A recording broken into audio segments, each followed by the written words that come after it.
You're listening to What Goes On Here, and I'm Sam Walker. Whoever we are and whatever we do, we all have moments when we feel like we don't quite fit with the world around us. What Goes On Here is where you can listen to real stories of people who at times couldn't see a way forward, people who found themselves stuck, maybe in a life they never imagined would be theirs, people who had to face their fears, face themselves, but they changed, and changed lives of people around them too. Episode 1. Fran. Francesca Barker is an award-winning business owner. She's a baker. Raised in an adoptive family, she grew up alongside her brother and had, in her own words, a great childhood, a very fortunate childhood. We were here, there and everywhere, did lots of exciting things, holidays, good schools, bouncy castles, absolute craziness. I think I very much idealised this lovely childhood that I had. Fran's also a former drug addict and a convicted criminal who less than 3 years ago faced a prison sentence.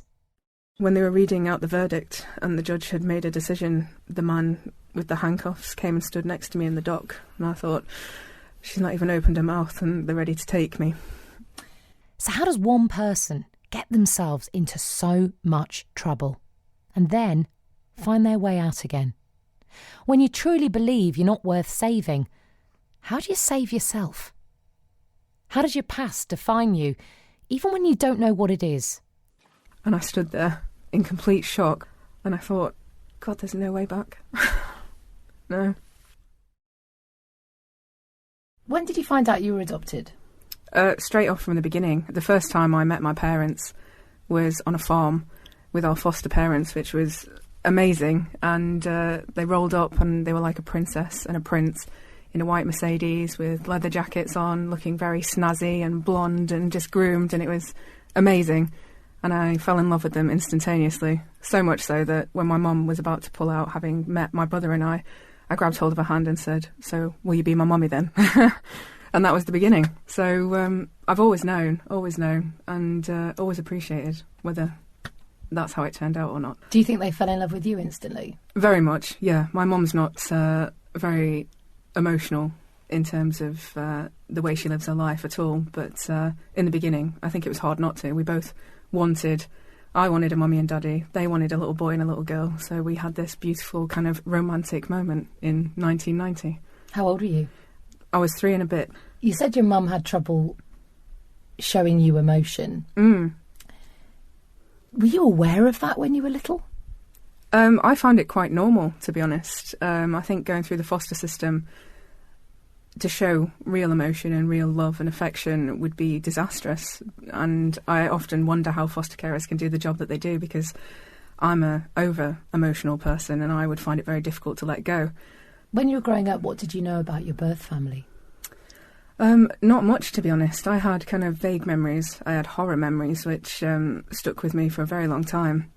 And I thought it was all in my head, so I left it at that. But what were they? I had a resounding image, bizarrely, of a pub.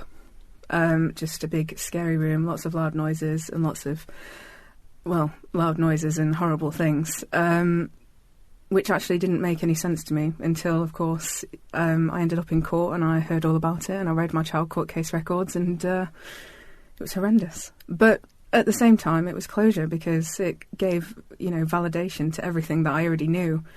So in a way, finding out horrible truths came as a relief. Very much so, very much so. It's one of the huge kind of pillars of my mental health instability, is doubting myself and wondering what on earth's wrong with me, and thinking, God, there must be something awfully wrong with me if I'm thinking things like this, especially if they didn't happen, if I've imagined it, what does that make me?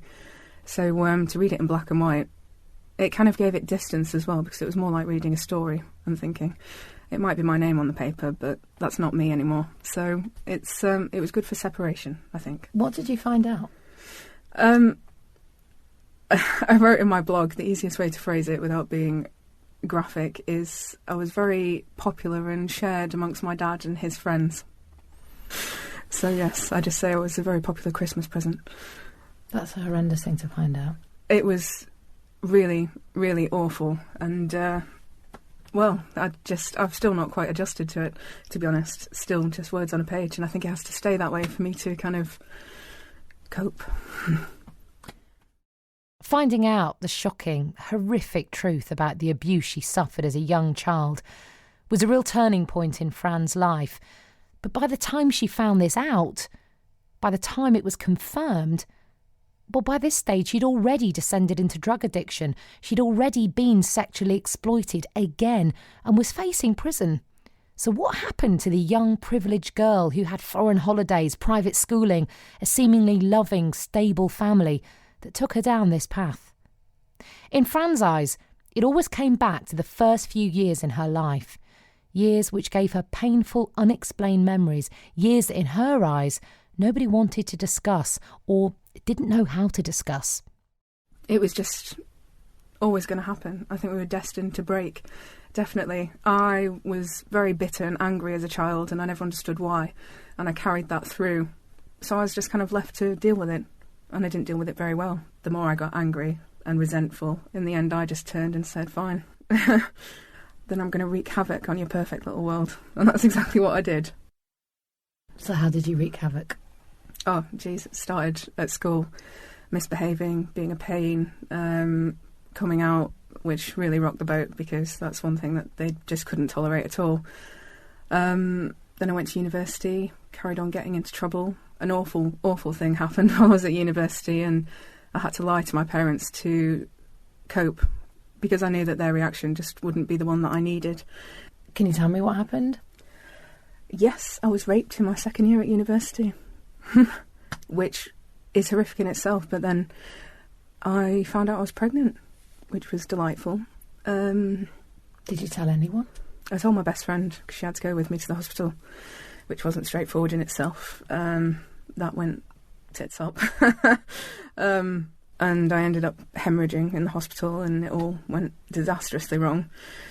My fertility is not wonderful because of it, so that's great for my future plans with Sarah. So yeah, disastrous. The only person you told was your best friend? At the time, yes. I mean, it's very much out in the open now because obviously I'm very open book policy now. Also, I think it gives substance to who I am and the reason I've lived the way I have and the things that I've done. Not that I need to endorse, bad behaviour or bad decisions because, there is no excuse for that. But it was very difficult, very difficult. I told her and she wanted to tell the world and, wreak justice and this, that and the other. So much so that the police actually got in touch with me. When I was at university, I got a letter under the door and another girl had come forward and they said, "We've arrested this man and we just wondered if he could give a statement." And I said, "I have no idea what you're talking about." No, absolutely not. So I said no to the statement, and that was 2011. How do you feel about that decision now? I regret it greatly.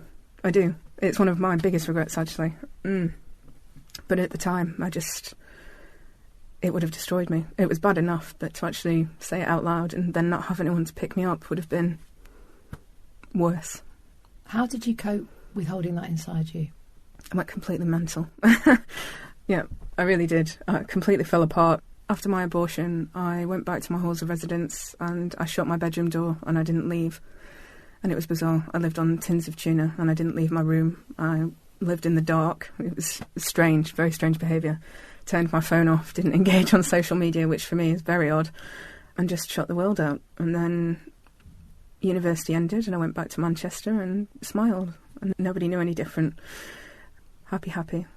Who were you angry with? Everyone. Yep, literally. And that was one of the main reasons I got into trouble, because I was an angry teenager up until the age of 24. I just felt like, why me? So I thought everyone else deserved a bit. Which sounds awful to say out loud, but I was looking around at my family and other people.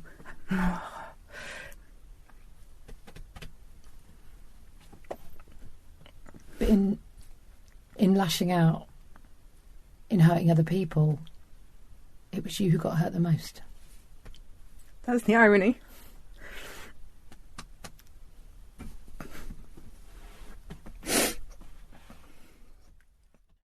But But it was one specific incident that took Fran to the next level of her self-destruction, when she was told she wasn't welcome at a big family event. "We love you, but please don't come."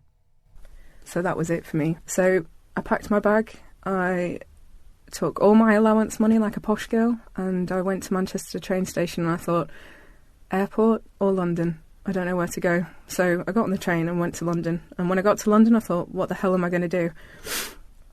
So I looked on the internet for couch surfing or a hostel or something that would kind of tide me over.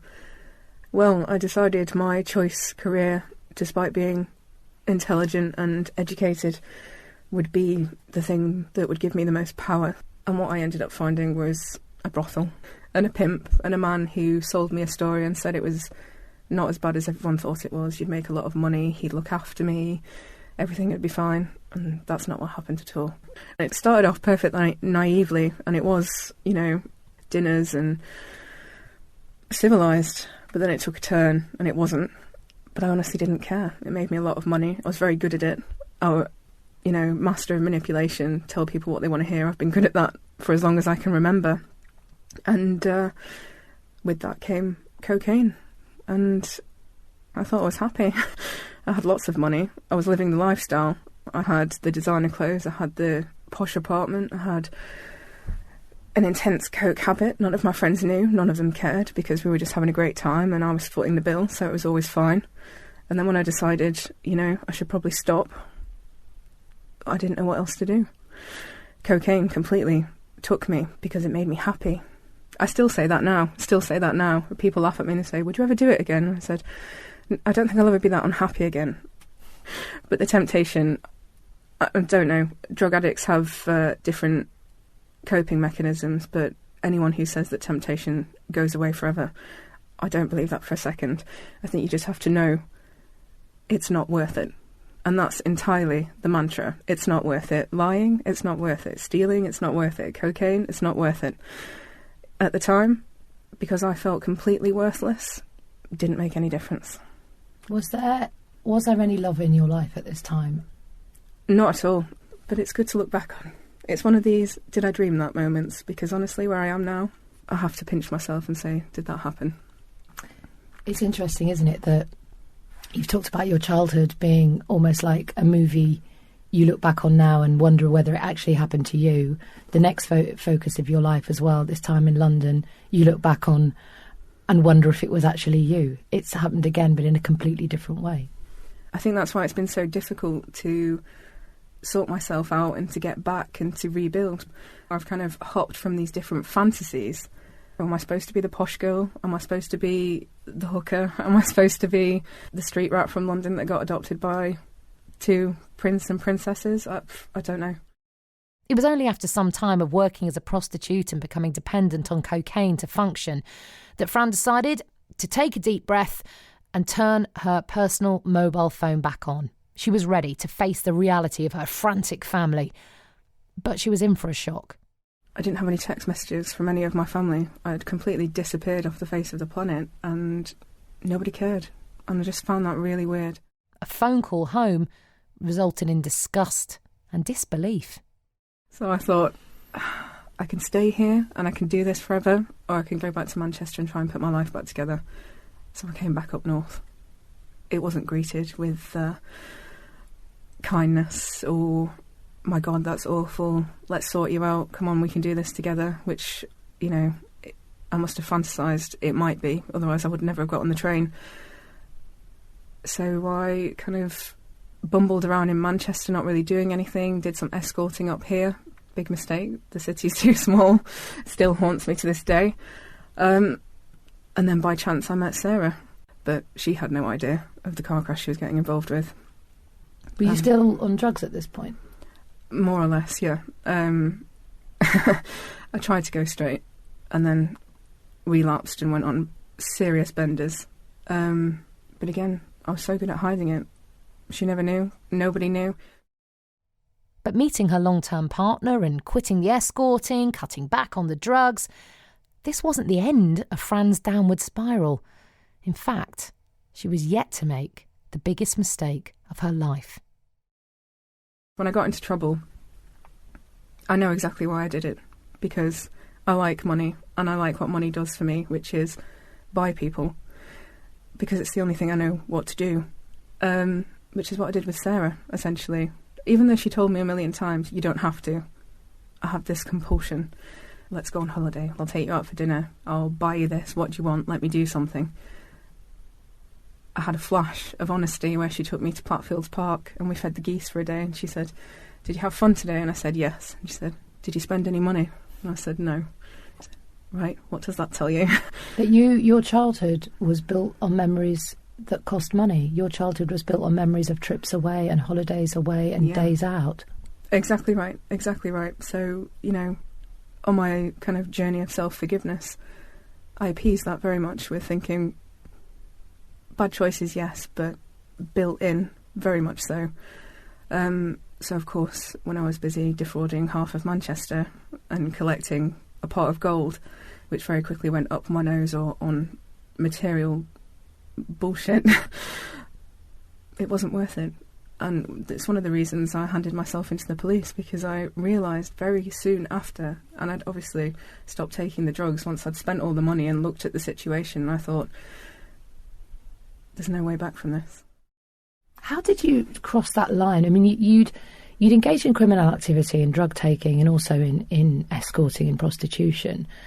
I was living in a flat that was not very nice, and it's all I could afford at the time. And I thought Sarah deserved more, and it was shameful, and I didn't want to bring people there, and it wasn't what I was portraying on the outside world, so it didn't fit. And for me, that was danger, because it meant people might start to see the gaps in who I was. So I looked for a nicer house, and I found one, and I thought, I'm still in contract with this one, what am I going to do? I'll sublet it. And I got such a massive response. And so many people turned up, and they all had cash ready saying, can we have it, can we have it, I'll pay you a deposit now. So of course, the criminal in me, and the cokehead in me, and the absolute materialistic dick in me went, you can all have it. And that's exactly what I did. I mean, I just saw money and took it. And I gave my name, I gave my passport.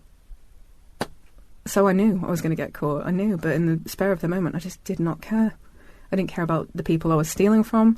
I didn't care about anything until it hit me. And then I thought, what have you done? Who are you? I was so disgusted with myself. When I was arrested, there was a woman who had a child who I'd taken money from.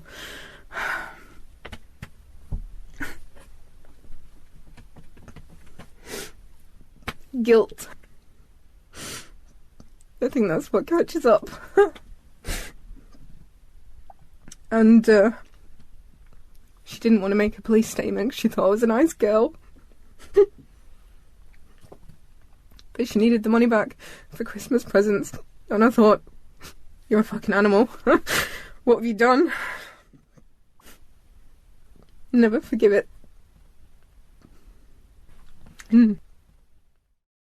Fran was charged, and her case went to Crown Court. It was during her legal team's preparation that she learned the truth about her past, about her sexual abuse, her birth mother's own imprisonment, awful, shocking, sad facts, which confirmed what she'd always feared. But above everything else, Fran just wanted to be punished for what she'd done, and she said she could see what the prosecution would think. You've been given everything, and with that you've done absolutely nothing. And I thought, yes, and that's why I've got my bag packed, and that's why I'm ready to go, because you're quite right. It frustrated me throughout my whole court case that I had lawyers and barristers pushing for a good outcome for me, and I honestly thought, I don't deserve one. Can we not just go in there and say, I did this, I'm sorry, punish me, because that's what I need, that's what I deserve, that's what would make it somehow right. Did you really think you were going to prison? Yes, very much so. When they were reading out the verdict and the judge had made a decision, the man with the handcuffs came and stood next to me in the dock, and I thought, she's not even opened her mouth and they're ready to take me. And she said, and I almost died, I'm imposing the 2-year custodial sentence. Long pause. I looked at the clock and I think time stopped. And she said, but I'm suspending it for 18 months. How did you feel at that moment? I couldn't breathe. Of course, Fran's suspended sentence came with a large swathe of conditions: a compensation order, mental health intervention, drug rehabilitation, and probation. And it was a recommendation from Fran's probation officer that totally changed her life. I was expecting to be terrorised at probation. I had seen, I'd done a lot of, it's really sad, it's the geek in me, I'd done a lot of research about what to expect and how to behave, what to wear. I mean, I don't know who Googles what to wear to a probation office, but I did. So I turned up, smart cadge. And so I got called through, buzzed through security. We go into this tiny little box room. She locks the door behind me and has got a safety badge on. I thought, geez, what are you expecting to happen in here? And we sit down. She's got a file, opens it and said, "You were going to be on MasterChef, weren't you?" And I said, yes, I was. There was just the small matter of a Crown Court case that got in the way. You were going to be on MasterChef? You were selected for MasterChef? Yeah, but apparently the BBC don't like criminal investigations while you're going through the audition process. I suppose if court dates conflict with transmission dates, there might be an issue there. Yeah. But my probation officer was in awe of this, and she was a proper foodie. She said, "We haven't got any cooking classes, but what we do have is a baking course. Do you want to go on it?" And I thought, no. I hate baking. I can't bake. I can't make cakes. I'm rubbish. I don't like weighing things out. I'm very much freestyle in the kitchen. And she said, "I think it'll be good for you. You'll get to meet other people. It's quite social. Give it a go." So reluctantly I did, which was strange for me because I went to this youth centre in Moss Side. Again, it's not somewhere I've ever been in my life before, so that was an experience as well. And it was a room full of men. Scary men, what I would consider scary men from my kind of bubble. And they'd all been to Strangeways or they'd been elsewhere, and, a hardcore prison. And we're all made to wear flowery aprons and get baking, and I just thought, what a ridiculous thing to be doing on a Monday. And we loved it. We all made conversation. There was no judgment. Well, I admit my prejudgment was a little bit, oh my God. But it was great. It was amazing. And the woman who taught us honestly didn't care. She could have been in a room full of teenagers at a private school. She could have been in a room full of prisoners with prison guards. She honestly didn't care. And that's what changed for me. The breaking down of boundaries and feeling normal for the first time throughout my entire court process, where I could walk into a room and people didn't care if I was good or I was bad or, if I could bake or if I couldn't. It honestly didn't matter. It was amazing. It was liberating. So I turned into a baker. So just 3 days in a kitchen with hardened criminals in floral aprons, with a fantastic teacher, changed your life. 72 hours changed your life. It really did. I mean, I was so proud and giddy. Every day when I left, I rang Sarah. It's the first thing I did. And I said, "Oh my God, I made a soda bread today and it's actually edible. It's amazing." And then I'd get back to our halls, and she was at her parents' for a few days. So I was like, I would save you some, but it's so good, I'm going to eat it. And then by the time it got to the Wednesday, I was like, okay, I've got a rye loaf. I don't really like rye bread, so I'll save you that one. And we're having this debate as to, can you not at least save me the white bloomer? And I thought, there might be something in this. I've realised I've spent 3 nights in a row talking about bread to my girlfriend. I've not said I love you. I've not said I miss you. I've just said, I'm eating soda bread and it's amazing. So I said to Sarah, when you get back, can we go to the supermarket and buy some ingredients, because I really want to try this at home. So we baked and we baked, and it got better and it got better. And it's amazing because on our laptop we've got kind of the history of bread, and some of the first ones we made look awful. I mean, really, they are hideous. And then after a few weeks I thought, we'll do a market, because the woman who taught me how to bake thought I had a knack for it. So she emailed me and said, this is what you need to do. You need to get your insurance and you need to get food hygiene. Then you can do whatever you want to do. So I did Levy Market, our first ever one. And it was a strange journey because we had no money. I was paying the compensation order. And I went to Longsight Market, of all places, looking for second-hand wicker baskets to jazz the stall up. And I couldn't find any that were affordable. And then I saw this amazing vintage suitcase. So I said to the guy, how much? And he said, £3, but you have to take all the rubbish that's inside it. And I thought, oh my God, long sight market? What on earth is going to be in this suitcase? And thankfully it was just a strange drawing of a cat and some coat hangers. So each to their own. But this suitcase became our kind of symbol. And we did our first market and people really enjoyed it. And it was really successful and we sold out. And then we did another one and another one. And then people would kind of turn up and say, oh, you're the girl with the suitcase. And I thought, And now they turn up, we're 2 years on, more or less. And now they turn up and say, oh, you're the girl with the soda breads. I mean, we've got a market on Sunday. And I know full well, whilst it opens at 11, there will be people there at 10:30 kind of peeping around the side going, have you got any left? Yes, come on. How does it feel now being not the girl who was adopted, not the girl who's the escort, not the girl who's the drug addict, not the girl who's the fraudster, but the girl who bakes that great bread in the suitcase? I mean, somebody said to me the other day, we were having a Deep and Meaningful, and they said, are you happy, Fran? And I said, yes. They said, do you know who you are? And I said, I know exactly who I am. I'm the Barker baker. The way I live my life, compulsive lying, manipulation, I can tell myself anything. I tell myself I'm, the Queen, I'm Kylie Minogue. I can trick myself genuinely. I really could be anything. What I didn't realise is I can be anything. I just have to try. I don't have to lie. And that's what's so amazing. Now I've done the trying and stopped the lying, I've become something incredible. Since those early days, Fran's won multiple business awards. She set up her own baking courses for ex-offenders. She regularly speaks at business events and motivational events. And she's appeared on national TV. And now she's about to open her very first bakery shop. I always had it in me to do something great. And whilst bread making sounds very strange and, it's a very odd way to go about it, baking is going to be a great career for me. But also, Sarah and I are now in a place where we can get married, we can think about children and growing up, and everything I wanted when I was younger, I never knew how to achieve, not properly. And now it's all right there. I can do it. For someone who thinks everything around them is a brick wall, they can't see a way out, they don't know who they are, they're in that place where you were at, I suppose, when you were in London, at your very lowest. What can you say to them? I think it's too cliche to say don't give up, because sometimes it takes giving up to realise what you gave up. There's been times where I've just looked at my life and thought, it's not worth it. What am I trying for? But honestly, do something small, something so small to make you feel good about yourself. It could be so trivial. I said this a few weeks ago when I gave a talk to a women's centre. Start small. Did you take the rubbish out this morning? No, because you didn't feel up to it. You just thought, what's the point? It's so menial, it's so tedious. Take it out.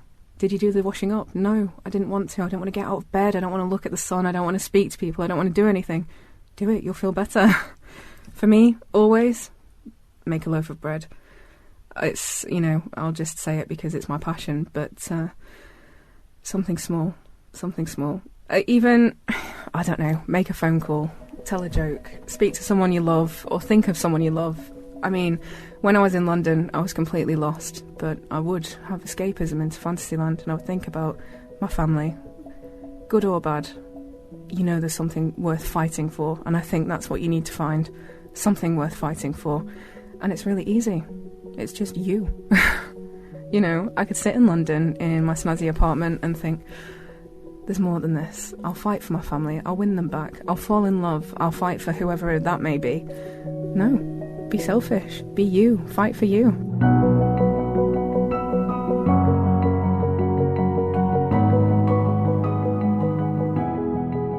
Francesca Barker was talking to me, Sam Walker. You've been listening to What Goes On Here. Coming up next, episode 2, Alfie. I left and I cracked up. All this new stuff, this noise and this discomfort just set me mad. I went mad. 15 years in training, 20 years of wanting to do something and then not. I don't want to sort of dig into it and think, was all that a waste of time?